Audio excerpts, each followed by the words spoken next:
E aí, galera, tudo certo com vocês? Espero que estejam todos bem. Hoje é dia de revisão zona da Bio. Vem comigo!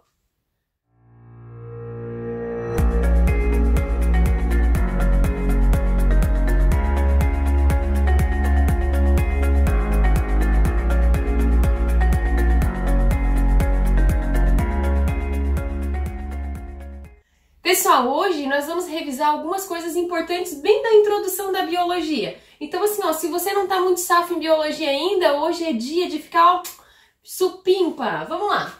Hoje nós vamos falar sobre características gerais e organização dos seres vivos, já que biologia é o estudo da vida, de tudo que tem vida. Então a gente vai falar sobre como os organismos são caracterizados e como que são organizados. Vamos falar sobre a origem da vida. Como a vida surgia e como teria surgido o primeiro ser vivo na visão da ciência? Bioquímica celular, né? A química existente nas células que compõem todos os seres vivos. Então, vamos lá então. Gente, revisando. Características gerais dos seres vivos. A gente viu em biologia que todo ser vivo, para ser considerado vivo, ele tem que ser formado por células. Isso é primordial. Se ele é formado por células, ele tem metabolismo próprio, né? Nesse caso, por exemplo, não entram os vírus que são acelulares, por isso que não são considerados vivos, né? Sobre o metabolismo, a gente viu que é um conjunto de reações químicas que acontece a nível celular. O metabolismo ele pode ser dividido em duas partes. Anabolismo, quando eu produzo substâncias mais complexas a partir de uma substância simples. Por exemplo, eu uni um monte de glicose para formar um amido. Isso é anabolismo. Catabolismo é o contrário, é fazer a quebra de moléculas complexas em moléculas simples. É pegar o amido, por exemplo, e quebrar ele em várias moléculas menores chamadas de glicose. Ainda por cima, a gente viu que todo ser vivo tem que ter o poder de se alimentar. E se ele produz o seu próprio alimento, ele é um ser autótrofo, como é o caso das plantas, que são seres fotossintetizantes. Mas se ele consome outros seres vivos, ele é um heterótrofo, como é o nosso caso, por exemplo, que não conseguimos produzir o nosso próprio alimento. Quanto à reprodução, todo ser vivo se reproduz, é isso que garante a espécie dele. E essa reprodução, ela pode ter mistura de material genético e ser chamada de sexuada, ou ela pode não ter mistura de material genético e ser chamada de assexuada. Que mais? Todo ser vivo respira. Tem aqueles que não usam oxigênio, e quando ele não usa oxigênio, ele faz uma respiração anaeróbia. E quando ele usa oxigênio, ele faz uma respiração aeróbia. Quanto à hereditariedade, todo ser vivo, se ele se reproduz, ele tem a capacidade de pegar o seu material genético e mandar para os seus descendentes, num fator que a gente chama de hereditariedade, que nós vamos estudar muito em genética. Evolução, todo ser vivo está em processo de evolução. A gente entende por evolução um conjunto de transformações que acontecem a nível de material genético, que isso acontece ao longo de muitos anos e dá origem a uma espécie nova. Então, olha só, para ter evolução, eu tenho que ter três fatores. Eu tenho que ter transformação ao longo de muitos e muitos e muitos anos e tem que dar origem a uma espécie nova. Todos os seres vivos estão em processo evolutivo. Sensibilidade. Todo ser vivo tem o poder de reagir a estímulos ambientais. Por exemplo, está muito calor e eu estou suando. O fato de estar transpirando é uma reação ao meio ambiente. Ah, por exemplo, a planta que cresce em direção ao sol, que cresce em direção à janela, né? Que tem o sol lá. É uma reação ao estímulo ambiental. Todos os seres vivos reagem a estímulos ambientais. Quem são os seres vivos? São aqueles que fazem parte do reino Monera, as bactérias, cianobactérias, né, algas azuis. Quem faz parte do reino protista? Os protozoários, as algas, né, unicelulares e pluricelulares. Fazem parte também fungi, né, todos os fungos, todas as plantas e todos os animais. Todos esses seres vivos têm todas essas características em comum. Então, olha só, na biologia a gente vê o seguinte, que para formar uma célula, eu preciso de várias unidades menores chamadas de organelas. E para formar essas organelas, eu preciso, obviamente, de substâncias químicas, de moléculas, né? Então, a gente estudou uma linearidade que diz o seguinte, do menor para o maior. Quando várias moléculas se unem, elas formam organelas, né? Que são pequenas estruturas funcionais que existem dentro da célula. Se várias organelas se juntam, formam o que a gente chama de célula. Essa célula forma tecido, que por sua vez forma órgãos, que forma sistemas, que vai formar o organismo. Um organismo, gente, é um indivíduo. Se eu tiver vários indivíduos da mesma espécie, eu tenho o que eu chamo de população. Como assim, professora, vários indivíduos da mesma espécie?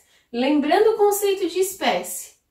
Os indivíduos, para serem da mesma espécie, eles têm que conseguir se reproduzir naturalmente e gerar descendentes férteis. Esse é o conceito biológico da espécie. Então, se eu tenho vários indivíduos que têm o potencial de cruzamento e geram descendentes férteis, eu considero então uma população. O que seria uma comunidade? Seria um conjunto de indivíduos de espécies diferentes. Olha só, aqui eu só estou lidando com coisas que têm vida, tá? Ó, célula, tecido, organismo, população, comunidade. Eu só falei em seres vivos. Se eu estou falando só em seres vivos, eu estou falando em fatores que são bióticos. Agora, olha o que acontece quando eu pego a comunidade, que é um conjunto de indivíduos da mesma... Quando eu pego a comunidade, que é um conjunto de indivíduos de espécies diferentes, e eu associo eles aos fatores abióticos, água, luz, calor, solo, rocha, eu vou ter então um ecossistema. Se eu juntar todos os ecossistemas no mundo, eu tenho a biosfera. A biosfera é a parte do nosso planeta que é composta aí por seres vivos. É a parte viva do nosso planeta. É difícil pensar no nosso planeta uma parte, né, que não tenha aí, que não seja habitado e que não tenha seres vivos. Mas o que a gente tem que entender é que do menor para o maior, a vida no nosso planeta ela se organiza dessa forma. Ela tem as suas bases químicas, moleculares, que formam organelas e a partir daqui eu já tenho um ser vivo. Tem seres vivos, como é o caso da bactéria, que só tem uma célula. Então, só a célula já é direto um organismo, né? Tem seres vivos, então, que eles formam amontoados de células, mas não chegam a formar tecidos, órgãos e sistemas, como é o caso do porífero das esponjas do mar. Então, nem todos os seres vivos vão passar por toda essa complexidade aqui até chegar no organismo. Mas todos eles são formados por célula, isso é fato. E todos eles formam população, formam comunidade, interagem com os fatores ambientais, formando ecossistemas, que por sua vez faz parte aí de um todo chamado de biosfera. Falando em vida, como que a vida surgiu no nosso planeta? Existem três teorias mores, né? Tem o criacionismo, que diz que a vida e o planeta Terra teria surgido, né, a partir de um ser supremo, de um criador, que teria originado tudo, né? O universo, o planeta e todos os ecossistemas que nele, né, existem. O criacionismo, ele também aparece nas provas com essa terminologia aqui, como sendo fixismo. A panspermia cósmica diz que a vida teria se originado de outros lugares dos cosmos, né? De um asteroide, de um meteoro, né? De um outro planeta, ou seja, que micropartículas teriam recaído sobre a Terra e aqui na Terra teriam sofrido um processo de evolução. Olha só, o criacionismo, ele não incorpora a evolução na sua teoria. Ele entende que tudo foi criado do jeito que está. Agora, a panspermia não, ela entende que micro-organismos ou partículas teriam vindo de outros planetas e quando chegou aqui, passou pelo processo evolutivo. A ciência, ela incorpora aí como sua teoria o evolucionismo, né? Que diz que todas as espécies têm ancestrais comuns e todas as espécies juntas têm um único ancestral que teria se originado lá nos primórdios, né? Quando o planeta Terra estava sofrendo transformações. A ciência, ela acredita em tudo que é passível de um estudo metodológico, ou seja, passou por um questionamento, por levantamento de hipóteses, essas hipóteses elas foram testadas e a partir desses experimentos, né, testando essas hipóteses, chega-se a uma conclusão. Então, o evolucionismo, ele é parte de todo um processo que a gente conhece como processo científico, né? Processos de base de investigações científicas. Vamos lá, a gente estudou em sala de aula a biogênese, sopa química, meu Deus, o que é isso? Primeiro vamos, como que a vida teria surgido? Como que a vida surge? Né? Por muito tempo, vários teóricos aí brigaram pela biogênese, que diz que a vida teria surgido por geração espontânea, a partir da matéria inanimada, associada a um princípio vital. Isso foi muito conhecido, né, por meio de Aristóteles, depois Helmont e depois Needham. Aí veio a biogênese, né, teoria que diz que uma vida só pode ser originada de outra pré-existente pelo processo de reprodução, que é o que a gente entende como certo hoje, né? Quem teria defendido essa hipótese? Redi, aquele experimento lá dos potes com carne, né? Um pote fechado e um pote aberto. Spallanzani, que teria aí contrariado, né, Needham, e estavam tentando, né, testar as hipóteses de onde vinham os micro-organismos, já que nessa época já existia o microscópio. E o Pasteur, né, que foi o cara que fez o experimento perfeito, né, o experimento pescoço de cisne, que teria realmente esquentado lá um caldo de carne, esterilizado aquele líquido, impedido a entrada de micro-organismos e teria provado que os micro-organismos já estavam presentes no ar e que realmente uma vida só pode ser originada de outra pré-existente, né? Pasteur, ele, né, inventou o processo de pasteurização, que é um processo de esterilização de líquidos. Mas beleza, todo mundo entendeu que a vida, para ter uma vida, tem que ter outra pré-existente. Tá, mas como teria surgido o primeiro ser vivo, se não tinha outro para dar origem a ele, não é?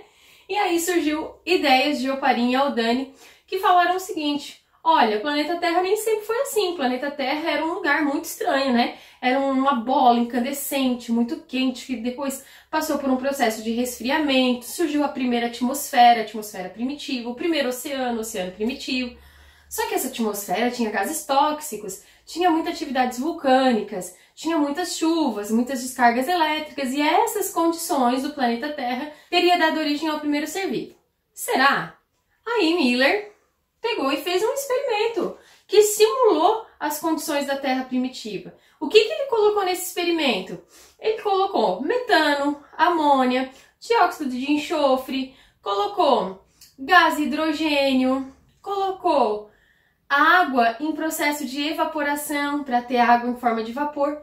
E essas moléculas inorgânicas, né, com exceção do metano, que é uma molécula orgânica, mas estava presente na atmosfera primitiva, essas moléculas simples, presentes na atmosfera, ele deu descargas elétricas nela, empurrou elas para dentro do oceano, e lá, com o tempo, ele percebeu a formação de aminoácidos, que era realmente, né, é a substância orgânica que é base da proteína, e proteína é um composto orgânico que é base no organismo de todo ser vivo. E aí ele realmente pensou, não, realmente o primeiro ser vivo, ele surgiu, obviamente, por abiogênese, mas ele é praticamente uma sopa química. Juntou-se as condições da Terra primitiva, né, e essas condições da Terra primitiva teriam dado origem a aminoácidos e outras substâncias orgânicas que teriam se juntado formando coacervato, que teriam se juntado aí formando a primeira célula, originando então o primeiro ser vivo. Como que seria o primeiro ser vivo? Heterótrofo, anaeróbio, porque não tinha oxigênio, né? E claro que unicelular e procarionte. À medida que o tempo foi passando, surgiram os autótrofos, aí teve oxigênio na atmosfera, depois surgiu os heterótrofos aeróbios, né? Vamos lá, falando em bioquímica celular, falando em aminoácido, falando em química, toda célula é um composto químico. Toda célula dentro dela tem substâncias inorgânicas e orgânicas, né? Quais são as substâncias inorgânicas? Água e sais minerais. Água aí, H2O, uma molécula polar, que é considerada um solvente universal pela sua facilidade de dissolver vários solutos. Não que ela dissolva tudo, mas ela dissolve boa parte das substâncias, né, que existem. Além disso, ela tem uma baita função de regular nossa temperatura, de transporte de substância, de atuar no processo de digestão, né, pela hidrólise, pela quebra de moléculas, enfim, assim, ela é super utilizada em várias funções do nosso organismo. Os sais minerais são micronutrientes considerados reguladores. Eu tenho aí cálcio, que está na formação de dentes e ossos, iodo, que faz parte da composição dos hormônios tiroxinas, né, fabricado pela tireoide, magnésio, que está presente na clorofila, nas células vegetais, ferro, né, que é o sal mineral aí, que compõe a nossa hemoglobina, que está dentro das nossas hemácias, inclusive a ausência dele, né, pode causar uma doença aí bem conhecida como anemia. Enfim, a gente tem aí, a gente precisa deles em poucas quantidades, mas a gente precisa deles porque eles são essenciais para regular o nosso organismo e cada sal mineral tem aí uma função muito específica. Substâncias orgânicas, toda aquela que é formada basicamente por carbono associado a hidrogênio, né? A gente tem aí os carboidratos, que são a nossa base primária energética, e a gente viu sobre glicose, frutose e galactose, que são monossacarídeos que a nossa célula quer metabolizar e transformar em energia. Nós falamos sobre as pentoses, né? Ribose e desoxirribose, que compõem o nosso material genético. E falamos ainda sobre polissacarídeos, sobre moléculas grandes aí, que têm função de reserva, como o amido, reserva vegetal, e glicogênio, reserva animal. Ainda falamos sobre aqueles carboidratos estruturais, celulose, presente na parede celular das plantas, e a quitina, presente no exoesqueleto de invertebrados, né, como os artrópodes. Dos lipídios, a gente viu que eles são classificados em vários tipos: triglicerídeos, que são os óleos e as gorduras; os esteroides, a gente tem aí o colesterol, que são precursor aí de vitamina D e de hormônios, como a testosterona, estrógeno e progesterona. A gente tem ainda os carotenoides, que dão cor a alguns vegetais, né? Os cerídeos, que compõem aquela cera presente no nosso ouvido, né? Aquela cera fabricada pelas abelhas, ou ainda que impermeabiliza folhas, né, de plantas para evitar a desidratação. A gente viu ainda os fosfolipídios, que são aqueles lipídios que compõem a membrana plasmática. A gente viu as vitaminas, que podem ser classificadas em lipossolúveis, solúveis em lipídios, ou hidrossolúveis, solúveis em água. E claro que as solúveis em água, a gente precisa repor com mais frequência, né? Visto que a gente perde água o tempo todo pelo suor, pela urina, né? Então a gente precisa repor essas vitaminas com mais frequência. Também tem atuação muito específica, tipo a vitamina A, conhecida como retinol, né? Ela atua aí na composição de células da nossa. A ausência de vitaminas pode causar algumas doenças, como por exemplo, a falta de vitamina A pode causar cegueira noturna. A falta de vitamina B1 pode causar uma doença conhecida como beriberi. A falta de vitamina C, escorbuto. A falta de vitamina D, né, raquitismo. Então, assim, elas têm funções bem específicas e a falta delas pode gerar doenças aí bem sérias. Então, é legal a gente manter uma alimentação bem equilibrada. Proteínas são polipeptídeos formados por aminoácidos, né? Pode ter função hormonal, estrutural, de defesa, né? Compondo aí alguns anticorpos. E pode ter função enzimática, atuando como catalisador de reações químicas. E por fim, os ácidos nucleicos, que compõem aí o nosso material genético. Terminou a nossa revisão? Ainda não! Vamos ao nosso resumindo! Então, galera, pegue a sua caneta e o seu papel e vamos ao nosso esquemão de estudos sobre características de seres vivos, origem da vida e bioquímica. Preparados, então? Quanto às características dos seres vivos, podemos dizer que todos são formados por célula, possuem metabolismo, se reproduzem, se alimentam, respiram, possuem hereditariedade, evoluem e têm sensibilidade que é reagir a estímulos ambientais. Quanto à reprodução, eles podem ser assexuado ou sexuado. Quanto à alimentação, autótrofos ou heterótrofos. Quanto à respiração, aeróbios ou anaeróbios. Lembrando que a evolução é uma transformação que ocorre ao longo dos anos, dando origem a uma nova espécie. Quanto à organização dos seres vivos, moléculas formam organelas, que formam células, que por sua vez formam tecido, órgãos, sistemas e o organismo. O organismo forma populações, que pode formar comunidades, junto a fatores abióticos forma um ecossistema que dá origem a toda a parte viva do planeta Terra, a biosfera. Quanto à origem da vida, como a vida surge? Por abiogênese ou biogênese? A biogênese, ou geração espontânea, diz que a vida surge da matéria inanimada mais o princípio vital. Quem defendia isso? Aristóteles, Nijihan e Helmont. Já a biogênese diz que a vida só se origina de uma pré-existente. Temos aí Redis, Spallanzani e Pasteur, né, que fez o experimento perfeito aí, o pescoço de cisne, que provou a biogênese. Mas e o primeiro ser vivo? Surgiu aí a partir de uma teoria de Oparin e Aldani com experimentação de Miller, que disse que foi a partir das condições da Terra primitiva numa sopa química. onde gases da atmosfera primitiva teriam reagido formando aminoácidos que formaram coacervatos, dando origem à primeira célula, heterótrofa, procarionte e anaeróbia. Depois surgiram os seres autótrofos e depois surgiram os heterótrofos aeróbios. E a bioquímica celular?